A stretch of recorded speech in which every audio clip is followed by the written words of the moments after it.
Hey everyone, welcome to another episode of Agency Intelligence, where I give you real agents inside real agencies, giving you the real agency intelligence and not the artificial that they try to make you believe out there. As you know, my name's Jason Cass, and I am glad that you are here with me. I don't know when you're listening to this. I will let you know that I'm recording this on April 2nd. It is Good Friday. I probably shouldn't be working, but hopefully you know that this is not a job to me. I truly enjoy doing this for you and doing this for this industry because, as you know, I do what I do because I do it for you, to tell me your thoughts and tell me your ideas, and I'm going to tell the world what you have to say. Thank you once again for being a listener. I also want to encourage you to go to Spotify or wherever you're listening to this and make sure you follow us. Some places say subscribe, some say follow. Following's free, and following means that you are helping us understand the impact that we're providing you. So thank you very much for all you do. I want to talk to you about a couple things today. One of the things I want to talk to you about happens to be our network. I'm not going to go along on that, but I kind of want to update you. You're a loyal listener. Some of you have been loyal listeners for a year. Some of you guys have been loyal listeners for 3-5 years. And no matter how long it is, it's awesome that you're investing time in us. So I always want to be trying to think, how can I deliver more value? How can I deliver, as my buddy Bradley Flowers told me, when he told it to me, it made complete sense. Impact. It's about the impact we're providing, and you're showing us by being a loyal listener, and I want to keep providing that to you. So as you've kind of noticed, we have brought on many other podcasters. I want to talk to you about that. And then I also want to talk to you about the Great Separator update. Now, a lot of you know what the Great Separator is. A lot of you don't know what the Great Separator is. I encourage you guys to maybe go back and listen to some of my podcasts. You'll probably see where it says the Great Separator, or you can just search it in Google with my name, or Agency Intelligence, or Agents Influence, and you'll be able to find it. But I want you to know that this is something that's very important to me, is the Great Separator. And I get a lot of questions. I get a lot of questions as to, Jason, when are you going to write that book? When are you going to finish that book?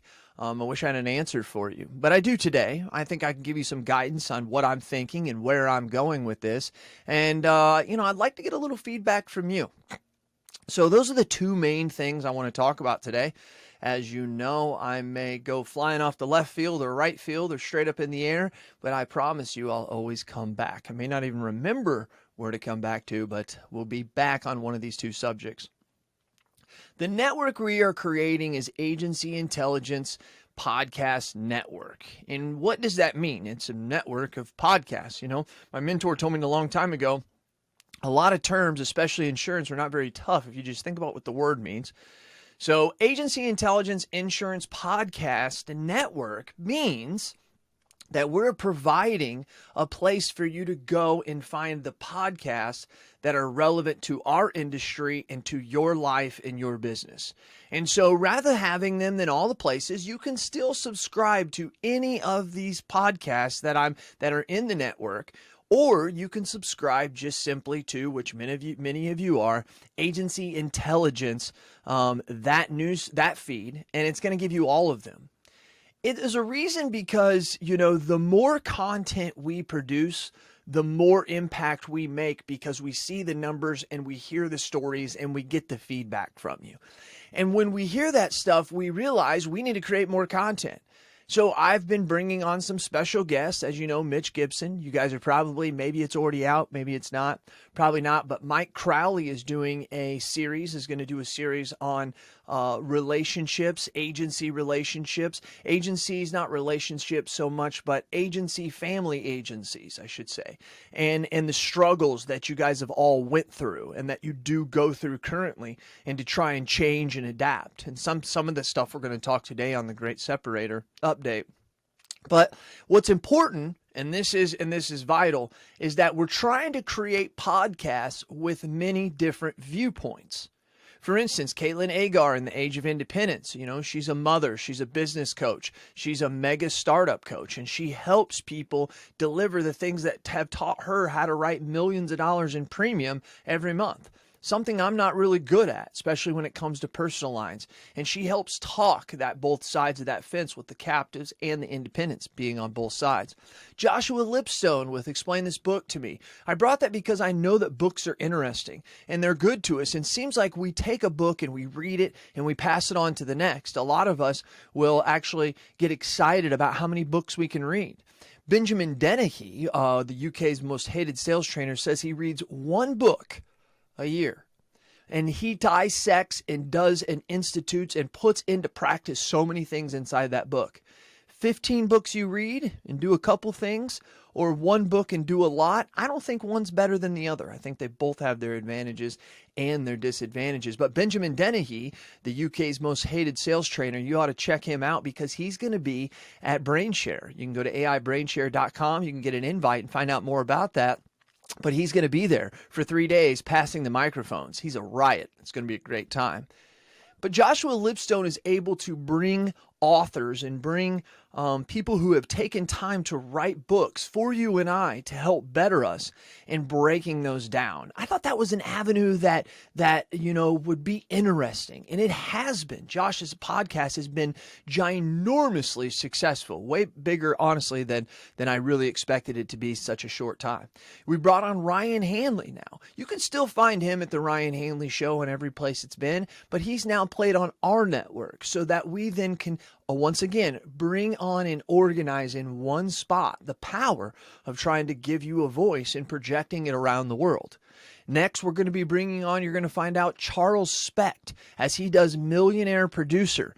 This guy is electric. I know you guys already know him. He's going to be doing a podcast where he's going to be talking literally and teaching how to sell commercial insurance right on the podcast. But most awesome as well, he's going to do another podcast, which is going to be on the network as well, under the same name, but it's going to be from the positioning of him talking to buyers, right? What does the buyer think? And I think this is going to be interesting because that's going to bring a flavor that no one has. And then soon we're going to have a guy like I like to call Jinx. James Jenkins is going to be joining us. That's right. You heard it here for the first time.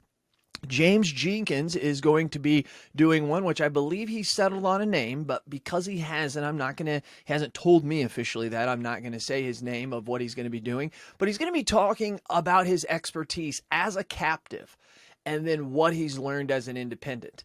I don't want to steal his thunder, but when you hear his story and understand where he was 2 to 3 years ago, he predicted where he would be today. And he journaled about it the whole time. Interesting. This guy's going to bring an interesting concept. And then we're also going to bring back our guy, Mitch Gibson.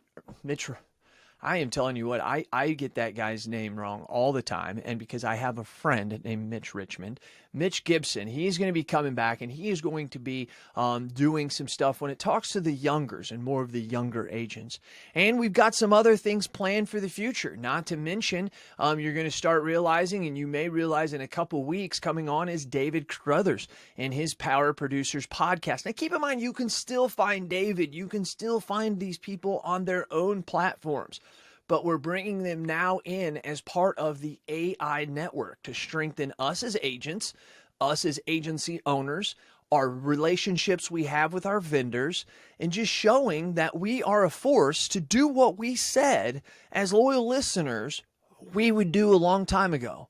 And that's giving a voice to those who have no voice so that we can keep forward change and momentum in the greatest industry God ever created. That's all we're doing. And I want you to know that that's the plan and that's where we're going.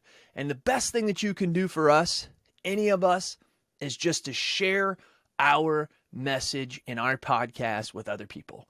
That's all that we can say. Because the best thing that we can do is get everybody on the same page, going the same way, and then we're going to be able to achieve those goals faster. So I encourage that. Thank you very much once again for being a loyal listener. It really means a lot. The Great Separator. The Great Separator is a big deal to me. The Great Separator, I'll abbreviate it, is something that came from customer service not being important anymore to it being the customer experience. We read and we talk about the customer experience all the time. But in 2014, 2015, when I wrote the book, I'm just telling you, no one was talking about customer experience, but I saw it. Here we are now, and I realize that from other agents doing the things that me, Ryan Hanley, Brent Kelly, and hundreds other agents are doing out there and have taught other agents to do, I'm starting to realize now that the customer experience is not enough. There has to be more. And I believe it's customers' expectations and unexpectations that are going to drive that. But I believe also that the Great Separator is a lot more than that. And that is what I have kind of learned in the last couple years. And when I say that, is that the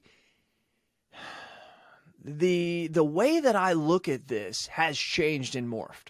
First of all, when I talk about the Great Separator and I talk about what that means to our industry, it has changed a lot since I first thought of it. It was data, people, process.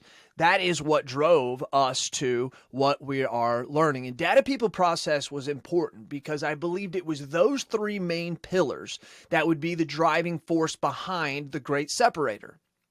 What I realized is that those three things are dissected into so many other things that it's a lot deeper. Now, I could probably write a book right now that would be like, hey, it would be big to you guys. A lot of you guys would kind of understand it already and be like, hey, I'm already doing some of that stuff. But I don't know if you've put it together in your mind exactly what you're creating and what you can see in 3 to 5 years. Okay. So I think that I have put this together and I think that it's a pretty good guide. It's going to be wrong. A lot of it I believe is going to be right because I'm already seeing it. But as I start to go through this, I realize this is just alone is not the Great Separator. The Great Separator is so much more. So when I think about data, people, and process, I think of it as in 4 stages. Okay, so really, when you do look, I'm looking over here at the presentation that I created. Agency intelligence is nothing more than another word for business intelligence. Business intelligence is something that is known in many other industries and is like, duh, you have to have that to be successful, except we don't really think that inside this industry very often because I don't think we understand the importance of it like we should. And so when we talk about business intelligence, it's a technology-driven process for analyzing data and presenting actionable information to help execute. Now, this is really, really important because when we talk about agency intelligence, it's the same thing. And I put a definition on agency intelligence of it being agency intelligence is a technology-driven practice for utilizing data, people, and process that allows insurance professionals to create a customer experience that anticipates customers' expectations. Now, I came up with that after thinking about this a lot because in seeing it and how it's practiced in a lot of different agencies. Listening to people who are way out there thinking differently and thinking they're doing stuff in the insurance industry. I'm thinking that it's not going to work. It's so crazy. And then thinking and looking at people and saying, how is that still working? It's so crazy and outdated. And realizing that if I lay those two types of people amongst hundreds of them together, there's a certain matrix that starts to get laid as to what agency intelligence truly is. Okay. And so when I look at it, and I look at it from a high level, data, people, and process happen to be the 3 keys. Now, what I want to do for this is I want to explain, and at a later time I want to talk about people today. I don't want to talk about data. I don't want to talk about process because I believe data is going in places that if I go there, I need a whole podcast for it because it'll rock your mind. Think fantasy football. Think DraftKings, and then think of that in the insurance industry. I'm serious. Process is important because we know that operations have to have that in order to grow. So, but for the Great Separator, I want to put that aside for a minute.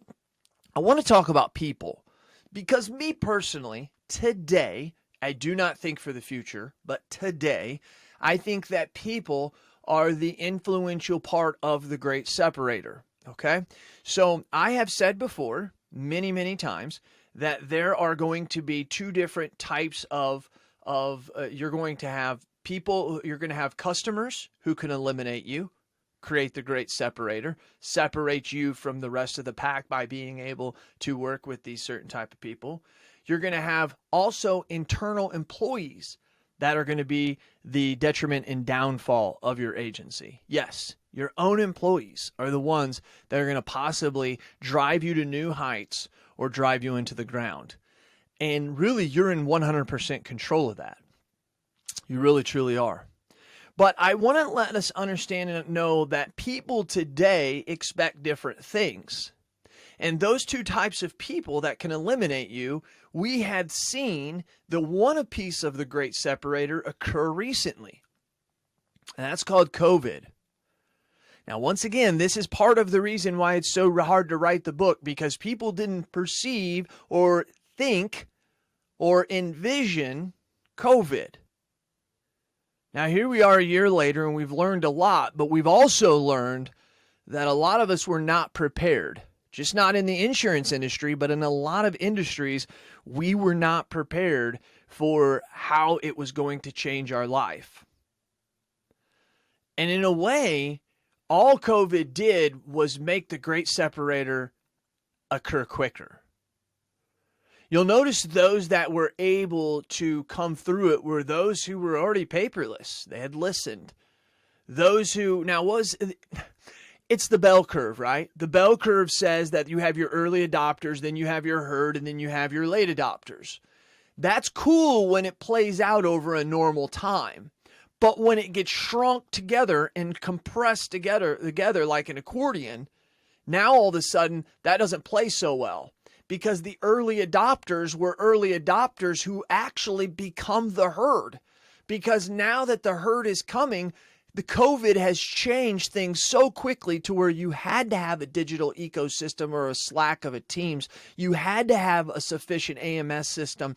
You couldn't have filing cabinets and depend on that because you had people working from home. You had to be able to have the operations and the technology to be able to work from home. Some of us couldn't work from home because we didn't have high-speed internet inside or where our home may be. So a lot of different factors that sped that up.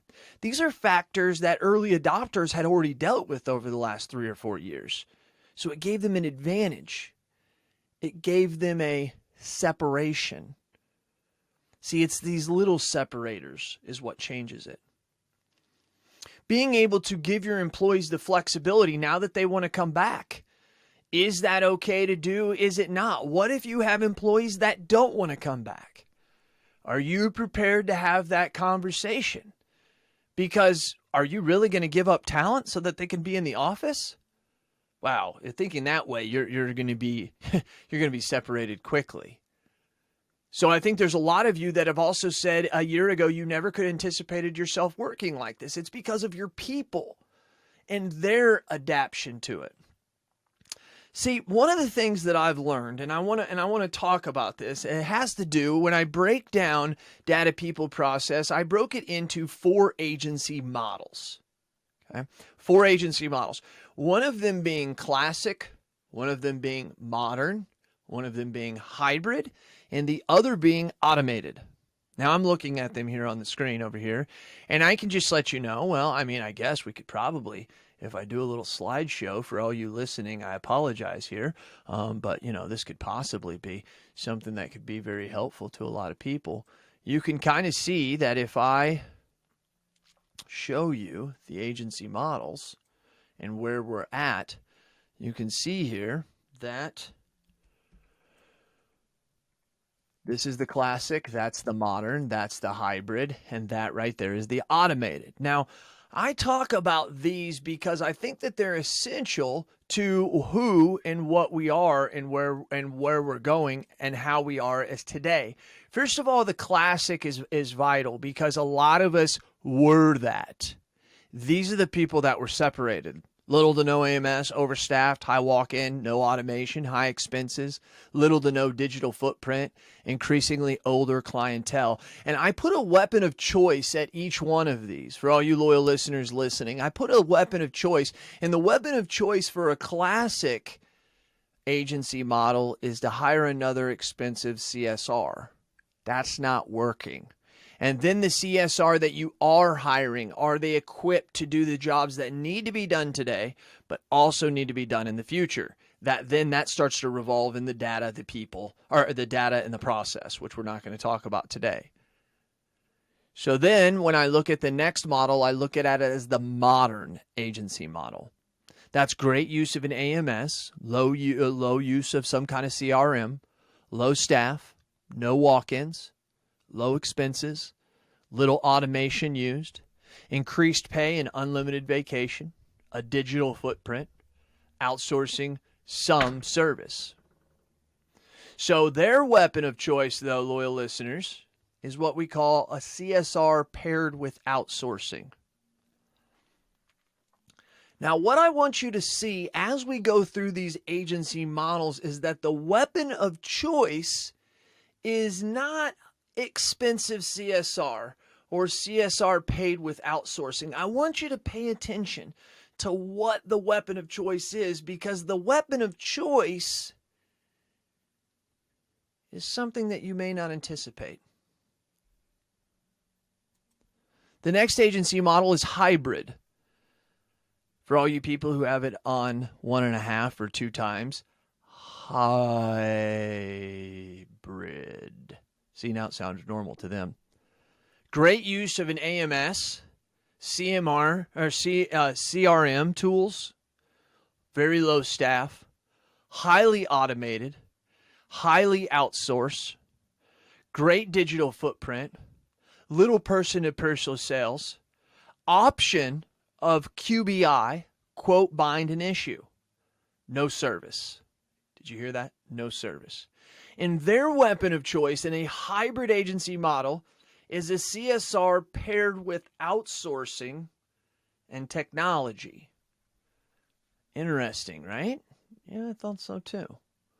So when I look at what that is and I look at and pay attention to that weapon of choice, that gets interesting again, because that's the important part.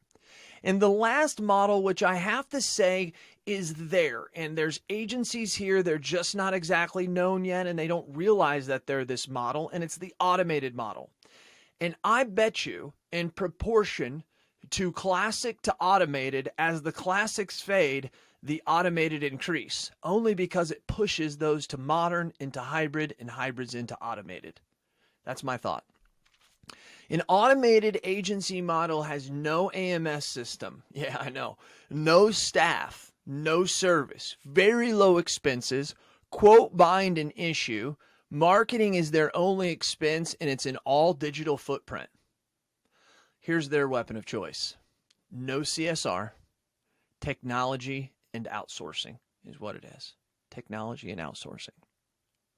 So we went from a classic, which was hire another CSR, to the modern, which was CSR paired with outsourcing, to a hybrid model of the CSR paired with outsourcing and technology, to the weapon of choice for an automated being no CSR, technology, and outsourcing.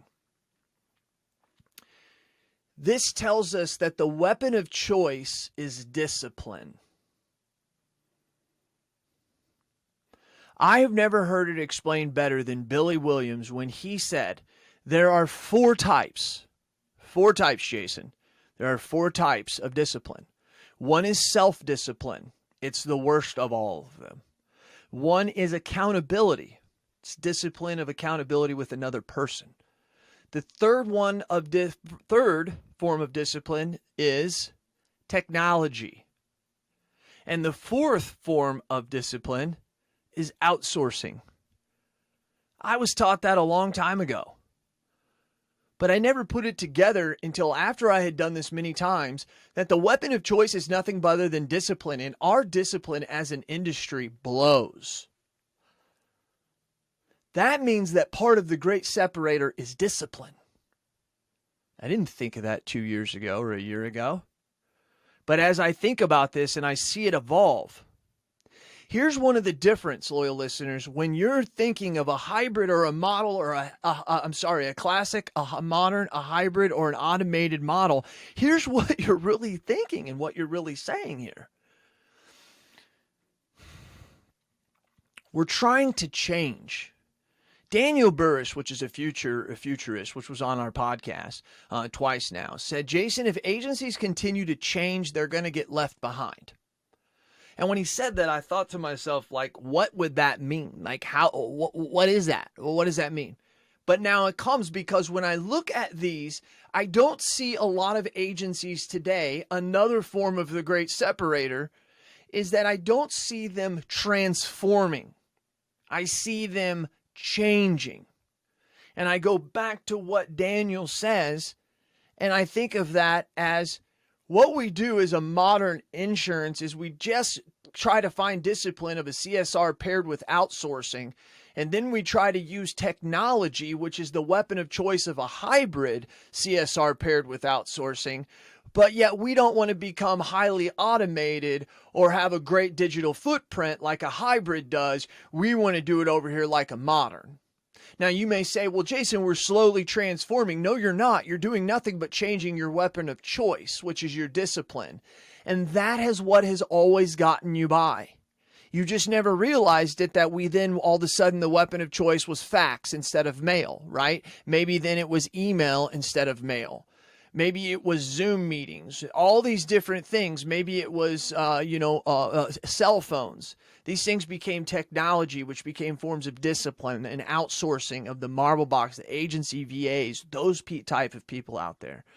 Now as those morph and those become part of our agency, tentacles and fabric that is weaved into our agency, this form of discipline now has to be changed and realized that it's not just hiring another person. That's not the form of discipline we need. Because all that does is create self-accountability or self-discipline and maybe self-accountability with somebody else. But that's not what you need. You need technology or you need outsourcing. So what I see is inside these agency models, you must transform from a classic to a modern or a modern to a hybrid if you want to stay relevant in 20 to 30 years. If you want to stay relevant in the next 5 to 10 years, you can continue to change and you'll stay ahead of the curve because we have this thing called residual income. And I won't go off on that rant, but all of this is not even relative if we didn't have residual income, because the great separator would be what it is for all of capitalistic society, which is the best win. Those who are more willing to adapt are going to be those who win. Those who separate themselves in business win. It's not that way so much with us as agency owners because we're protected and we're supported by our bad ideas or our wild chases of the next shiny object that allows us to be able to still do that because we have residual income. I believe that this is important. I also want to let you know that part of the new part of where I'm thinking of a great separator is where I think as the relevancy of just not the agency model that is being shown, but is also the relevance of what type of business from a higher level model, meaning of a philosophy. Today we have a very strong non-standard, right? And we have a very good preferred standard market. Let's just say that. One, as we know, is not better than the other. They're loyal listeners. There's some of you listening right now that have what we call non-standard shops, and you guys are highly successful. There's no doubt. I also know that there's a lot of you that are just absolutely miserable. I also know that that's the way it is on the standard and preferred side. We have people who are just fantastic and excited and not. But let's look at them from what they do as a standard or a non-standard, and let's try to think about what that great separator will look like as they start to evolve. I have an idea that I believe that it'll be non-standard versus standard, and I believe that the risks are going to start look different with the use of data. Now, I'm not going to talk about that into data into this, but I believe that the risks are going to be different.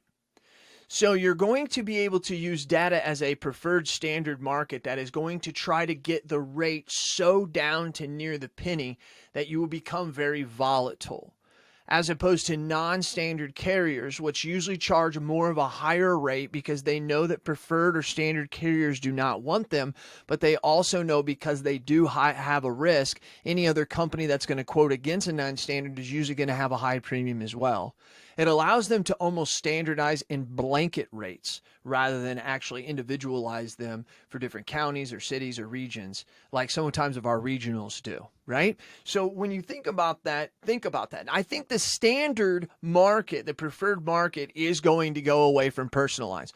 Personal lines will not go away, even with the automation, autonomous vehicles. Yes, it's going to greatly change, but there's going to be new things that are going to come in and fill in its void. It just seems like that always does.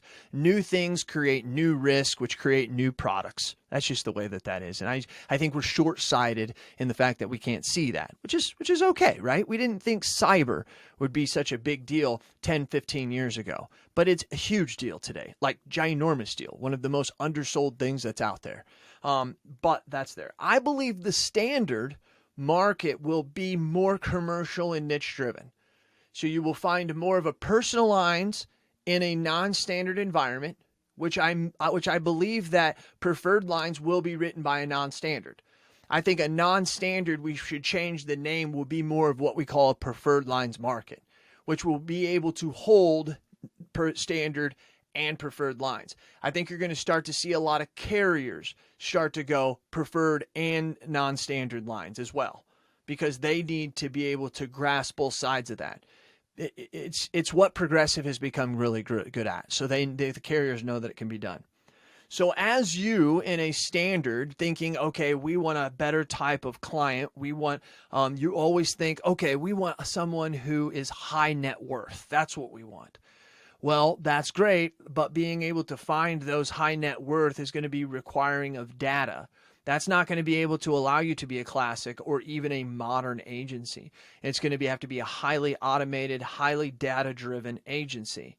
So I believe the people that are inside of these are what are going to drive you. You're going to have a very dominant. I think right now, and including me and my agency, we try to have a nice split as an agency of so much commercial, so much personal.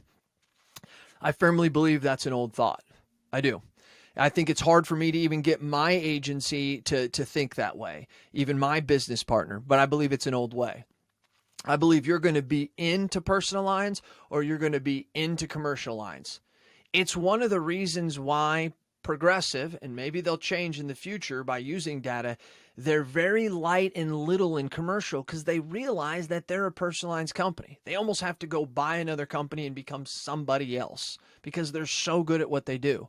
There's a lot to be learned by that. There's a dang lot to be learned by that. And that's where I believe that other carriers will go. So I think you will see what we call today non-standard more driven into the personal lines, because I believe that the risk is different for them. And I believe the data is going to be huge. I believe the standard is going to be more commercial and niche driven. I think that's where you will say in non-standards, this means nothing. I'm just saying, I think you will see more of the suit and tie, more of what society labels today as more of the professional image, which it doesn't. I wear jeans to work almost every day until I'm going out to see somebody, and then I am GQ. But besides that, more of that professional, which lies in that niche. Okay. So I really think that's big. That has to do with the people that you're going to have.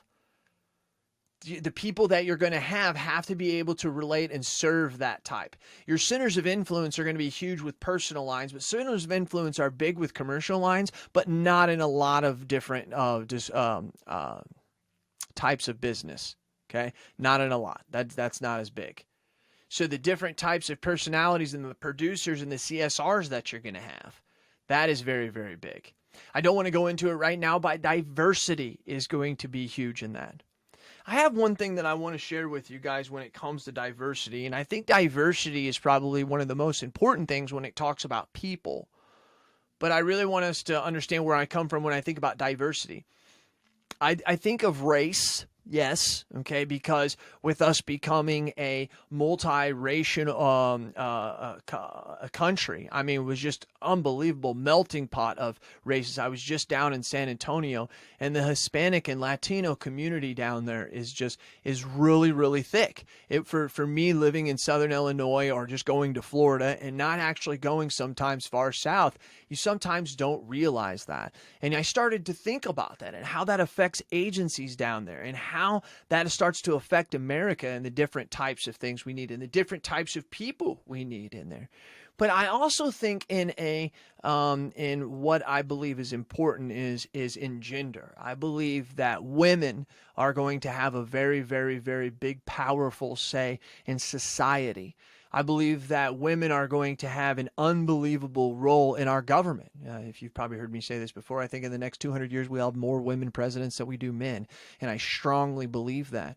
I believe that I think I see probably two in my lifetime, and I'm 42. So, but I also like plan on living to be like real old and stuff like that, as long as I can keep. All right. Anyways, as long as I can just keep getting around, right? As long as I can keep getting from point A and point B, and I don't need my kids all the dang time to take care of me, I think I'll be good. But you have to think about women and where they are in society. When you think about women and you think of their characteristics, you think of people who are a lot very understanding. They're humans that are multitasking. They are humans that are very compassionate. They are humans that are very open about sharing and about communication and about being real. These are about feelings. These are the things and the characteristics of a lot of different humans, but they're really specific to those of the gender of a woman. And I believe that that's important. I really, really, truly do, because I think it's important for us to understand in leadership how that can be different. How we've lived in a world ruled by men, and we have a lot of wars and a lot of people who declare territory as theirs. And if you come into my part of my territory, you're going to get harmed or even killed. I don't believe that that's necessarily how women work.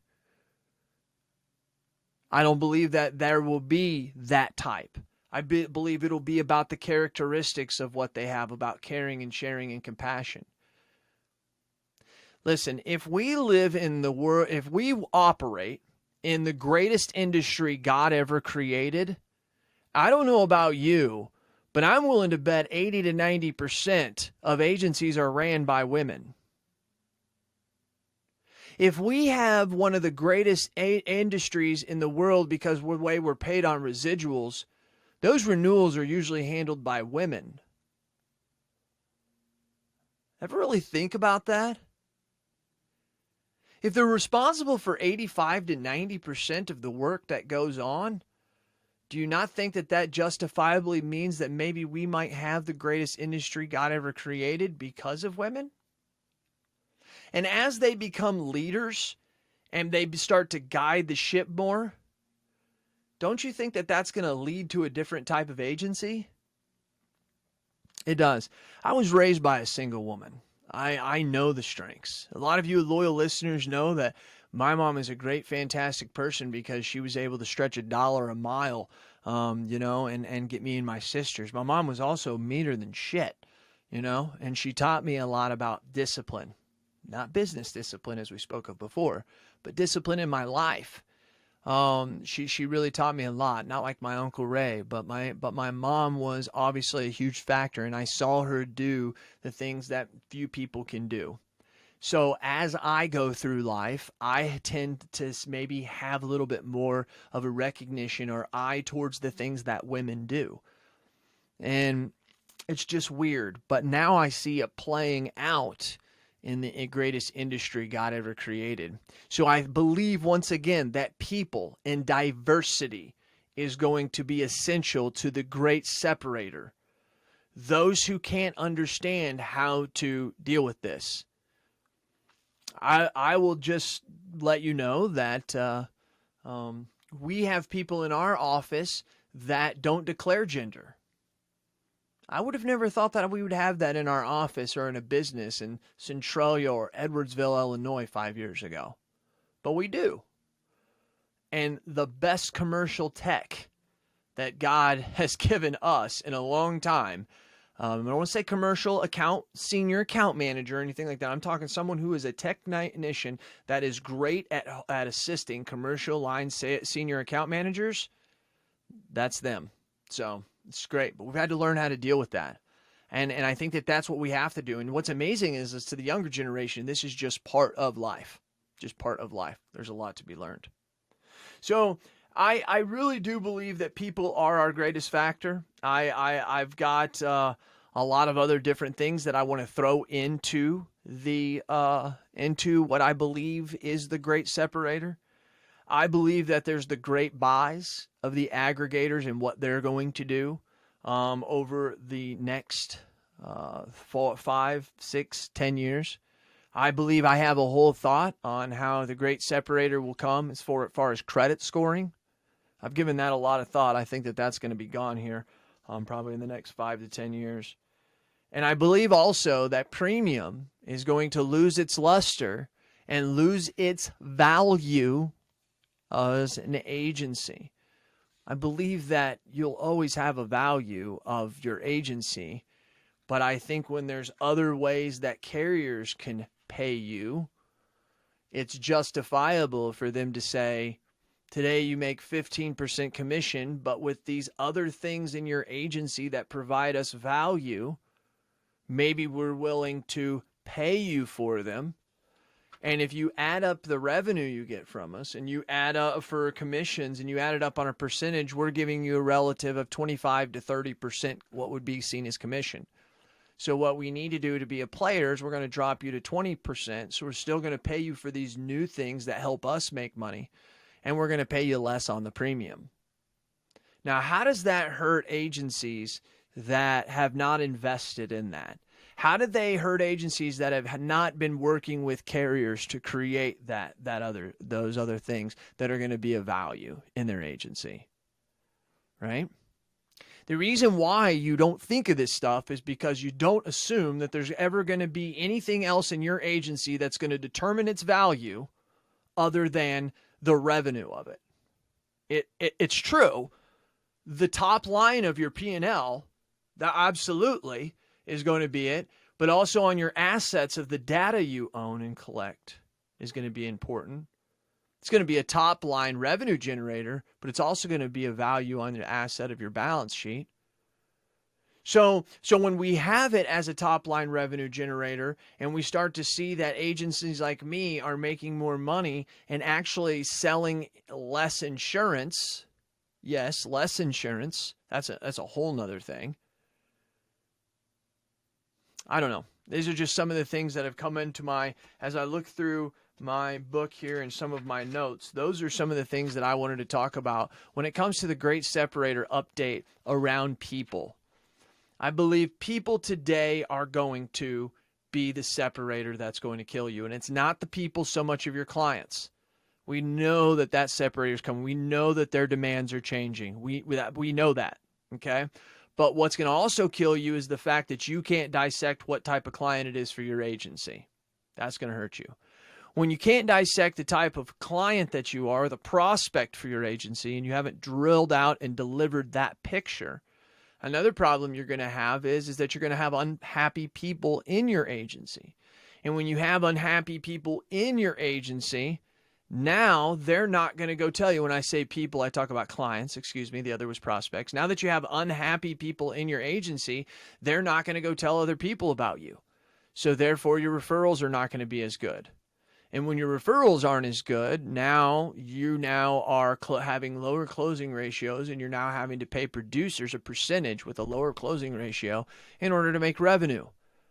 So you need to keep your people happy, keep being innovative so that they do tell others about you, and you don't have to pay producers as much, and you're going to have a higher closing ratio. Then you think about the people in your office as in your employees. And think about how they are structured and how their livelihoods are. But think about also the job they do. I hear a lot of people say, well, I don't know if I should hire a VA because I don't know if I have work for them. Why don't you give your people worth? Give your people worth in what they're supposed to be doing today. high-level people. You got to keep in mind, you're hiring the millennials, the most educated generation to come through by far.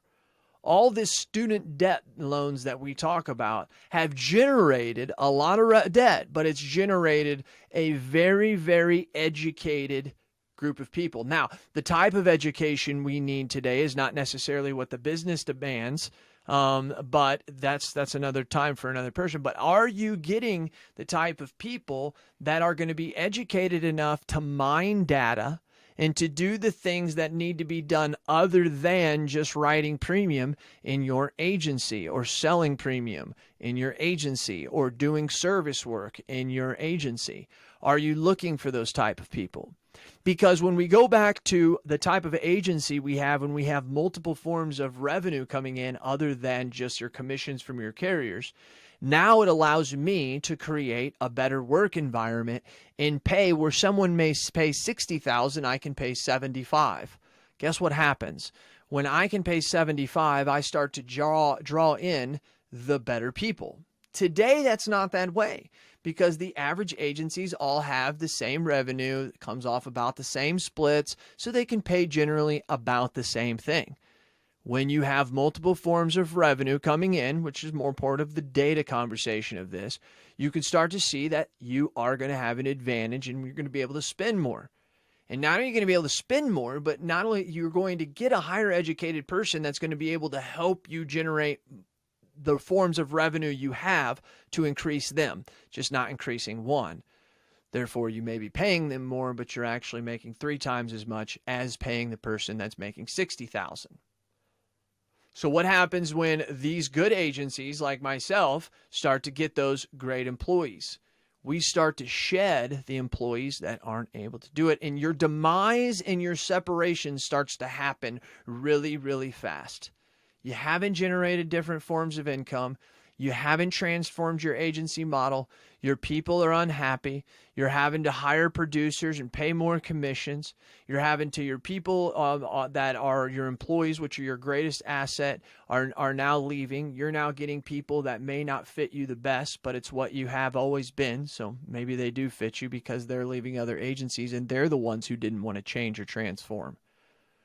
So these are the things that I talk about because we've always talked about technology in the Great Separator. And we just witnessed that with COVID, how fast that was sped up. And I think we're getting ready to witness the evolution over the next 3 years of data that is going to absolutely transform this in ways technology never has. It is going to transform it so fast that COVID is going to be a blink, or actually, is going to be a very long process because it's going to change just like that. And then when it does, it might be too late. I really mean that. I'm not a gloom and doom, but I'm telling you right now, I don't know the exact amount, but I know a lot, more than a handful of agencies that are selling now. And that's another thing too. I've been thinking about this. This is a newer thought. But you're going to start to see a lot more agencies and a lot more mergers and acquisitions over the next year to 2 years. And the reason is because those people suffered during the COVID. But because of residual income, they were able to keep going. If it wouldn't have been for residual income, they would have been out of business because they wouldn't have had any sales after the first month. But because of residual income, they were able to hold on. You're going to start to see those people, as they steady out, start to sell their agencies.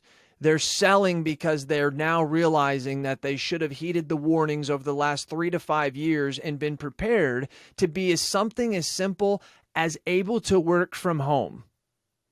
That's what killed agencies. That was part of the Great Separator that I never saw. I saw that happening, but I didn't see it happening in 12 months. And so the data that is coming is going to be quicker than that when you see how fast it's going to change. And so that's another one that I'll do as another update. But I wanted to talk to you about your people because today, in today's world, your people are your greatest asset. And I hope that you realize this, and especially as there's less young people in the insurance industry. You're going to start to see more diversity. I'll close with this. One of the things that you can do about diversity in your office is really, really easy. I remember when I first heard that the NFL was declaring that if you were going to hire a head coach, I believe you had to interview one, maybe two minority coaches. And today they always talk about an African American coach, okay? But really, they have to interview a certain amount of minorities. When I first heard this, I don't know how long it's been, 10, 15, 20 years ago, I thought to myself as a young person, like, how wrong is that? They're making that happen. And how wrong was it that it was so short-sighted of me? And I think we're all very guilty of being short-sighted in things. And I'll express mine. Because I thought to myself, in a society where people can own their own business, they should never be told by the government as to what they have to do. But I do realize as I get older that there's sometimes we can make our own decisions and we can have our own free will, but it takes someone else outside of us to show us and literally push us in a certain way, like a mentor would do, to be able to see things differently. What's amazing is when you look at how many African or minority coaches there are in the NFL after that rule than before that rule, you'll see that that was a great rule. No one said they had to hire them. All they had to do was interview them. Think of that and think how it changed. What that tells me is that those people, minorities, have all along been able to have the skills to be where they should be today. But it was people who are not racist, who are not biased. They just don't know any better until they were forced to say, at least interview them. And then were given a chance. That's what diversity is. That's a simple thing that you can do in your agency to make it more diverse. Because it's a ginormous strength of the people that you're going to be looking for in the future. I hope that you enjoyed this, because this has been Agency Intelligence, where I give you real agents, me, inside a real agency. This is my studio, giving you the real agency intelligence and not the artificial that they try to make you believe out there. This is Cass, and I'm out.